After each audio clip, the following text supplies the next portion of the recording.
ఏడాదిగా ప్రయత్నించిన సంతానం కలగలేదా? Noah IVF లో ఉచితంగా సంప్రదించండి. జగన్మోహన్ రెడ్డి గారి విధ్వంసకర మనస్తత్వానికి లేటెస్ట్ ఎగ్జాంపుల్ అండి ఇది. అదేంటంటే అమరావతిలో ఉన్నటువంటి అమరావతి గ్యాలరీ, అంటే అమరావతి నగర నమూనా మినియేచర్ తయారు చేసి పెట్టారు కదా, దాన్ని ధ్వంసం చేశారు. ఎవరు ధ్వంసం చేశారో తెలియదు, ఎప్పుడు చేశారో తెలియదు. నిన్న ఆ Guntur Lok Sabha candidate, TDP candidate Pemmasani Chandrasekhar గారు, ఆయన వచ్చిన సందర్భంగా ఆ రైతులంతా అక్కడ గుమిగూడినప్పుడు ఆ ప్రాంతంలో గమనించారు కొంతమంది లోపలికి వెళ్ళి. ఎందుకంటే 5 ఏళ్ల నుంచి ఈ ప్రాంతాన్ని కంప్లీట్గా నెగ్లెక్ట్ చేయడం వల్ల చుట్టుపక్కలంతా కూడా పిచ్చి మొక్కలు మొలిచి ఎక్కడ ఏమీ కనిపించడం లేదు. ఈ గ్యాలరీ ఏమిటి? ఇది అమరావతి మాస్టర్ ప్లాన్ ప్రకారం ఒక మినియేచర్ మోడల్ తయారు చేసి పెట్టారండి. అప్పుడు వచ్చిన ప్రముఖులకి ఎక్స్ప్లెయిన్ చేయడానికి, అట్లాగే ప్రజలు కూడా చూడడానికి అమరావతి నగర నిర్మాణం ఎట్లా ఉంటుంది, ఏమిటి దాని మాస్టర్ ప్లాన్ ఏమిటి అది తెలుసుకోవాలంటే ఆ నమూనాను చూడవచ్చు. యాక్చువల్గా అక్కడికి స్టూడెంట్స్ని తీసుకెళ్ళి చూపించాలి, అదొక ఎడ్యుకేషన్ యాక్చువల్గా. అయితే జగన్మోహన్ రెడ్డి గారు అధికారంలోకి వచ్చిన తర్వాత దీన్ని కంప్లీట్గా నెగ్లెక్ట్ చేశాడు అమరావతిని. ఓకే, దాంతోపాటు అమరావతిలో ఉన్నటువంటి అన్ని బిల్డింగుల్ని వదిలేశారు, గాలికి శిథిలాలను చేశారు. వాటి చుట్టుపక్కలన్నీ మొక్కలు, పిచ్చి మొక్కలన్నీ మొలిచినాయి. రోడ్లన్నీ కూడా పుడుగుపోయినాయి, అసలు రోడ్లు ఎక్కడ ఉన్నాయో కనిపించడం లేదు. చివరికి అక్కడ పాపం VIT వాళ్ళు, SRM వాళ్ళు, ఇట్లాంటి యూనివర్సిటీలు, అమృత యూనివర్సిటీ ఇట్లాంటి వాళ్ళు ఆల్రెడీ భారీ ఎత్తున భవనాలు కట్టారు, యూనివర్సిటీలు కట్టారు. వాటికి వెళ్ళడానికి కూడా రోడ్డు సరిగ్గా లేదని వాళ్ళు ఎప్పటి నుంచో మొత్తుకుంటున్నారు. కానీ ఉద్దేశపూర్వకంగా చేశాడు కాబట్టి జగన్మోహన్ రెడ్డి కావాలని పట్టించుకోవడం వల్ల చివరికి హైకోర్టుకి వెళ్ళడానికి కూడా దారి సక్రమంగా లేదండి. అయినా కూడా హైకోర్టు జడ్జీలు కూడా ఏమి 1-2 సార్లు మధ్యకాలంలో కొంతమంది అనేవారు, గతంలో వాళ్ళందరూ ట్రాన్స్ఫర్ అయిపోయారు. ఇప్పుడున్న న్యాయమూర్తులకి మాత్రం ఏమాత్రం ఇబ్బంది లేదు, అలాగనే వాళ్ళు కొనసాగిస్తున్నారు. ఆ విధంగా ఉద్దేశపూర్వకంగా చేశాడు కాబట్టి ఈ గ్యాలరీ వ్యవహారంలో కూడా ఏం చేశారంటే, గతంలో దీనికి కాపలా ఉండేది, ఆ కాపలాని తీసిపడేశారు. దాన్ని పట్టించుకునే వాళ్ళు లేరు. దాని చుట్టుపక్కల ఎటువంటి ప్రొటెక్టివ్ వాల్ ఏమీ కట్టలేదు.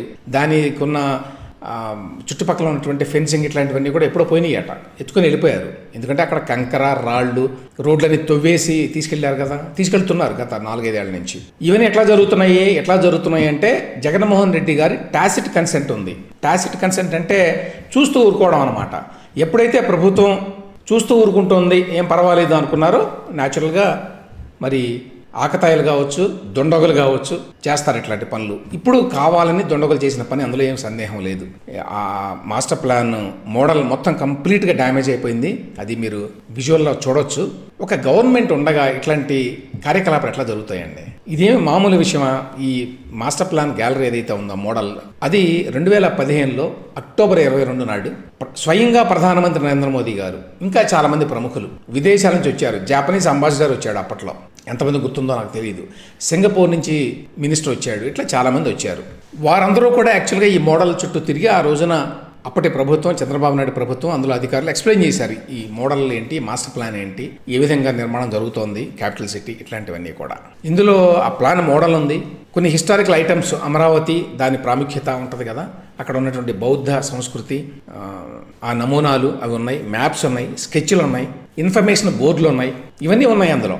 కానీ దీన్ని అడ్డగోలుగా ఈ విధంగా దుండగులు సర్వనాశనం చేశారు, డ్యామేజ్ చేశారు. ఎవరు చేశారో తెలియదు, ఎందుకు చేశారో మనం ఊహించవచ్చండి. మొదటి నుంచి కూడా అమరావతి ఆనవాళ్లు లేకుండా చేయడానికి జగన్మోహన్ రెడ్డి గారు విశ్వప్రయత్నం చేస్తున్నాడు, ఉద్దేశపూర్వకంగా చేస్తున్నాడు, దుష్ట తలంపుతో చేస్తున్నాడు. అందులో భాగంగా చేశాడు. ఇప్పుడు విషయం ఏంటంటే, ఇప్పుడు ఎన్నికల ముందు కూడా ఇంత దారుణానికి ఒడికట్టాల్సిన అవసరం లేదండి. అయినా చేశారు అంటే ఖచ్చితంగా అధికార వైఎస్ఆర్సీపీ అనుకూల శక్తులే చేసినాయి ఇది, అందులో ఏం సందేహం లేదు కదా. అమరావతిని ఎవరు వ్యతిరేకిస్తారు? మామూలు ప్రజలు ఎవరైనా నిజంగా వ్యతిరేకించినా కూడా వాళ్ళెవరో వచ్చి ఈ విధంగా డ్యామేజ్ చేయరు కదా. ఇట్లా చేశారు అంటే మిస్క్రియంట్స్ ఎవరో వాళ్ళు ఖచ్చితంగా అధికార పార్టీ అనుకూల శక్తులు, అధికార పార్టీ వారి ప్రోత్సాహంతో చేశారు. లేకపోతే మామూలు వ్యక్తులు అయితే భయపడతారు ఇట్లాంటి పనులు చేయాలంటే. ఈ ఎన్నికల సమయంలో కూడా చేశారంటే ఒక అవకాశం ఏంటంటే, ఈ అమరావతి పేరుతోటి మళ్ళీ ప్రజల్లో ఒక డివిజన్ తీసుకురావడానికి ఒక ప్రయత్నం అయి ఉండొచ్చు, తెలియదు. ఎందుకంటే ఎంతకైనా తెగించేటువంటి ధైర్యము, బరితెగింపు ఓన్లీ వైఎస్ఆర్సీపీ వారికి మాత్రమే ఉన్నాయి. ఒకటి.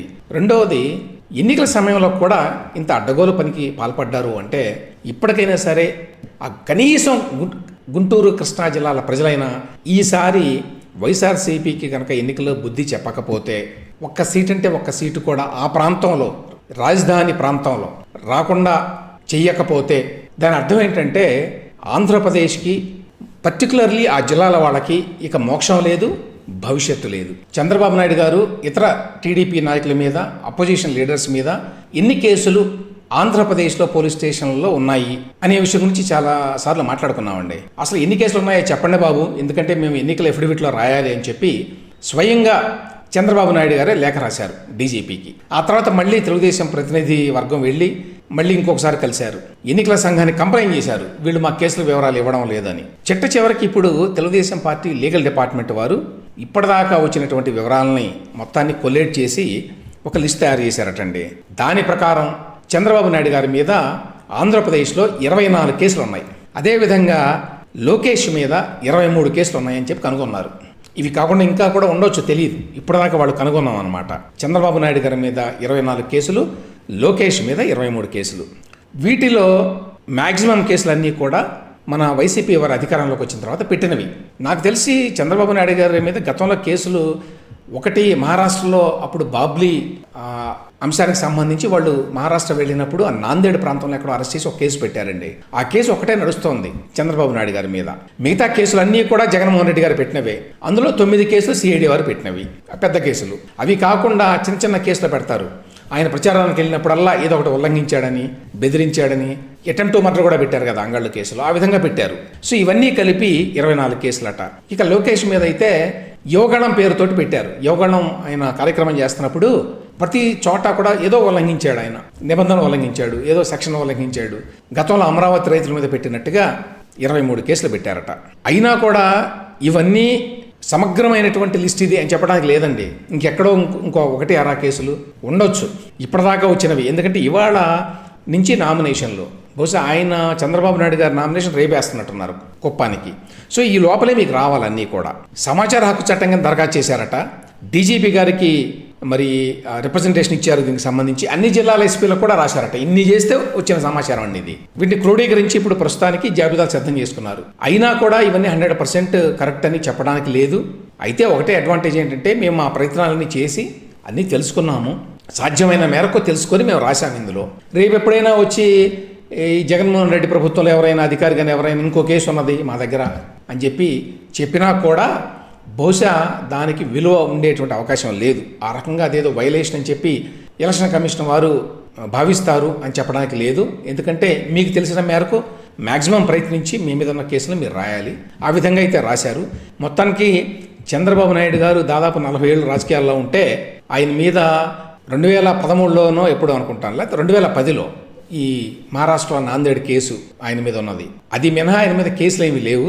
మరి జగన్మోహన్ రెడ్డి గారు వచ్చిన తర్వాత జస్ట్ 5 ఏళ్లలో ఆయన మీద 9 సిఐడి కేసులు, ఇంకా మరి డజన్గా పైగా మిగతా పిచ్చి కేసులు అన్నీ పెట్టారండి. అది జగన్మోహన్ రెడ్డి గారి ప్రత్యేకత. రామ్ గోపాల్ వర్మ ఒక ట్వీట్ చేశాడండి. ఏమిటంటే జగన్ గారి మీద ఇంత దుశ్చర్య జరిగితే సినిమా ఇండస్ట్రీ వారు ఎవరో కూడా ఖండించలేదు అని. It is despicable that not a single one from the film industry condemned stone attack on Jagan. Stone attack అట, సింగిల్ స్టోన్ అటాక్ అంటే. రామ్ గోపాల్ వర్మకి ఈ భూ ప్రపంచంలో ఒక రాజకీయ నాయకుడి మీద జరిగినటువంటి అసాసినేషన్ అటెంప్ట్గా ఈ చిన్న గులకరాయి విసిరేయడం కనిపించిందండి. ఇతను రియాలిటీ ఏ విధంగా డిస్టార్ట్ అయిందో దీన్ని బట్టి అర్థం చేసుకోవచ్చు. సినిమా ఇండస్ట్రీ వాళ్ళు ఎందుకు ఖండించలేదు అంటే ఇది హత్యాయత్నం అని ఎవడో అనుకోవడం లేదు కాబట్టి, నెంబర్ 1. నెంబర్ 2, ఎవడో ఆకతాయి చిన్న రాయి విసిరితే దాన్ని హత్యాయత్నం కింద ప్రొజెక్ట్ చేసుకోవాలి, ఆ విధంగా ప్రచారం చేసుకోవాలి, ఫేక్ ప్రాపగండా చేయాలి, అపోజిషన్ లీడర్స్ని తిట్టాలి అని ఎప్పుడైతే జగన్మోహన్ రెడ్డి అనుకున్నారో అప్పుడు సహజంగానే బయట ఉన్న వాళ్ళు ఎవరు కూడా ఖండించలేక, ఎప్పుడైతే మీరు అందులో రాజకీయాలు చొప్పించారో అప్పుడు ఎవరో ఖండించరు. చంద్రబాబు నాయుడు గారి మీద 2003లో నక్సలైట్లు నిజంగా అసాసినేషన్ అటెంప్ట్ చేశారు, హత్యాయత్నం చేశారు. చిన్న రాయి విసరటం కాదు అది. 9 క్లేమోర్ మైన్స్ పెట్టారు. వాటి యొక్క బ్లాస్ట్ తీవ్రత ఎంతగా ఉండిందంటే బుల్లెట్ ప్రూఫ్ అంబాసిడర్ కారు ఎందులోనైతే ప్రయాణిస్తున్నాడో చంద్రబాబు నాయుడు గారు, ఆయన వెనకున్న కారు, ఈ రెండు కూడా 20 మీటర్ల దూరంలో పడిపోయినాయండి ఎగిరి గాలిలో. అది అంత పవర్ఫుల్ బ్లాస్ట్. అది 2003లో జరిగింది. అది నిజమైన హత్యాయత్నం. అది అసాసినేషన్ అటెంప్ట్ అంటే. దాని వెనక కుట్ర ఉంటాయి, దాని వెనక పథకాలు రచించడం ఉంటుంది. అవన్నీ ఉన్నాయి, అందరికీ తెలుసు. రామ్ గోపాల్ వర్మ అప్పుడు ఖండించినట్టుగా నాకైతే గుర్తులేదు. 100% ఈయన ఖండించలేదు. 2003లోనే పెద్ద డైరెక్టర్ అండి రామ్ గోపాల్ వర్మ. అప్పుడు ఆయన సొంత పనుల్లో బిజీగా ఉన్నాడు. అప్పుడు ఆయన నేను సినిమా ఇండస్ట్రీ అని, నాకు కూడా మరి తెలుగు రాష్ట్రాల్లో ఇక్కడ ఫాలోయింగ్ ఉంది, లేక తెలుగు రాష్ట్రాల్లో డెవలప్మెంట్స్ మీద నేను కామెంట్ చేయాలి అని చెప్పి అనుకోవాలి ఆయన. కానీ ఇవాళ మాత్రం జగన్మోహన్ రెడ్డి గారి మీద ఒక గులకరాయి విసిరితే దాన్ని సినిమా ఇండస్ట్రీ వాళ్ళంతా ఖండించాలట తీవ్రంగా. ఇంతకుముందు నేను చెప్పినట్టు ఒకవేళ నిజంగా ఖండించాలి అంటే మీరు దాన్ని పొలిటిసైజ్ చేయకపోతే ఎవరైనా ఖండిస్తారు. మీరు ఎప్పుడైతే దాన్ని పొలిటిసైజ్ చేశారో, ఉన్నది లేనిది మాట్లాడుతున్నారో, దాన్ని పెద్దదిగా చేసి చూపిస్తున్నారో, అప్పుడు వేరే వాళ్ళంతా కూడా జాగ్రత్త పడతారు. అందులోకి మనం జోక్యం చేసుకోకూడదు, అందులోకి మనం వెళ్ళకూడదు అని. నిజంగా రామ్ గోపాల్ వర్మకి ఈ చిన్న రాయి వేయడం అనేది ఒక పెద్ద స్టోన్ అటాక్ అట. స్టోన్ అటాక్ ఎంత పెద్ద పదమో చూడండి. చంద్రబాబు నాయుడు గారి మీద గత కొద్ది నెలల్లోనే ఎన్నోసార్లు ఈ సోకాల్డ్ స్టోన్ అటాక్స్ జరిగినాయి కదండి. ఎన్నిసార్లు జరిగినాయి. అప్పుడేమైనా ఖండించావా? అప్పుడేమన్నా సినిమా వాళ్ళందరినీ ఖండించమని ఎవరైనా డిమాండ్ చేశారా? చాలామంది మీద జరిగినాయి. అవి చాలా తీవ్రంగా జరిగినాయి. ఇంకా ఇప్పుడు జరిగింది లోన్ ఇన్సిడెంట్. అది చాలా చిన్నది యాక్చువల్గా కంపారిటివ్గా. అంటే ప్రపోర్షన్ అనేది ఏమీ లేదా అంటే రామ్ గోపాల్ వర్మకి సెన్స్ ఆఫ్ ప్రపోర్షన్ అనేది కోల్పోయి అతను చాలా కాలం అయిందండి. అతను ప్రస్తుతం ఏంటంటే he is I think clearly sponsored by YSRCP. కొంచెం తెలివితేటలు ఉన్నాయి కాబట్టి ఆ తెలివితేటలను ఉపయోగించి అతను ఒక బేరంగా దురుచుకొని మాట్లాడుతున్నాడు. అది క్లియర్గా తెలుస్తోంది. అతను సినిమాలు తీసినా అంతే కదా. ఆ తీసిన సినిమా ఎవడు చూడలా. వ్యూహం అని పెద్ద ప్లాన్ తోటి తీశాడు. అది అటాక్ అంటే యాక్చువల్గా ఇది స్టోన్ అటాక్ అన్నాడు కదా, అది యాక్చువల్గా ఈస్థెటిక్ అటాక్ ప్రజల మీద, ప్రజల సెన్సిబిలిటీస్ మీద అటాక్. అది ఎవడు చూడలేదు. అందుకనే దానికి ఎన్ని కలెక్షన్లు వచ్చినాయి చెప్పలేయన. ఎప్పటికి చూస్తున్నా, ఎప్పుడన్నా చెప్తాడేమో ఎంత భారీ ఎత్తున వ్యూహం అనే సినిమా హిట్ అయింది అనేది. జనం దాన్ని కంప్లీట్గా రిజెక్ట్ చేశారు. ఏది అధికార పార్టీ అన్న ఉన్నా దాన్ని తీసుకెళ్ళి అదేంటి ఆ ఫైబర్ నెట్లో చంద్రబాబు నాయుడు గారు పెట్టిన ఫైబర్ నెట్లో పెట్టి అందరికి ఉచితంగా చూపిద్దామని ప్రయత్నించినా, ఇన్ని చేసినా కూడా అది కాల. సినిమా థియేటర్లన్నీ మన చేతుల్లో ఉన్నాయి, అయినా కాల. కాబట్టి జనం ఖండించాలన్నా ప్రేమించాలన్నా వాళ్ళకి ఇష్టమైనప్పుడు చేస్తారు. రామ్ గోపాల్ వర్మ అడిగినప్పుడు చేయరు. సినిమా ఇండస్ట్రీ ఏం చేయాలో ఏం చేయకూడదో చెప్తున్న రామ్ గోపాల్ వర్మ మరి గతంలో జగన్మోహన్ రెడ్డి అందరినీ పిలిచి చిరంజీవిని, రాజమౌళిని, మహేష్ బాబుని, ఇంకెవరెవరో చాలామంది వెళ్ళారు కదా అప్పట్లో, వాళ్ళందరినీ నడిపించి తీసుకెళ్ళి ఇలా నవ్వుతా కూర్చుంటే వాళ్ళందరూ నమస్కారాలు పెట్టి మాట్లాడితే వాళ్ళందరినీ హ్యూమిలేట్ చేశాడనేది అందరికీ తెలిసిపోయింది. ఎందుకంటే వీడియో తీసి రిలీజ్ చేసింది కూడా వాళ్లే. ఆ విధంగా తెలిసింది అందరికీ, అవమానించారు వీళ్ళని అని, కావాలని ఉద్దేశపూర్వకంగా. మీరంతా నాకంటే తక్కువ, అక్కడ కూర్చోండి మీరని. అప్పుడు మరి సినిమా ఇండస్ట్రీ వాళ్ళు ఎవరు ఖండించలేదు, రామ్ గోపాల్ వర్మ ఖండించలేదు. కాబట్టి సినిమా వాళ్ళని ఈ సోకాళ్ళు గులకరాయి దాడి మీద ఖండించాలి అని చెప్పి రామ్ గోపాల్ వర్మ డిమాండ్ చేయటం పెద్ద జోక్ అండి అది.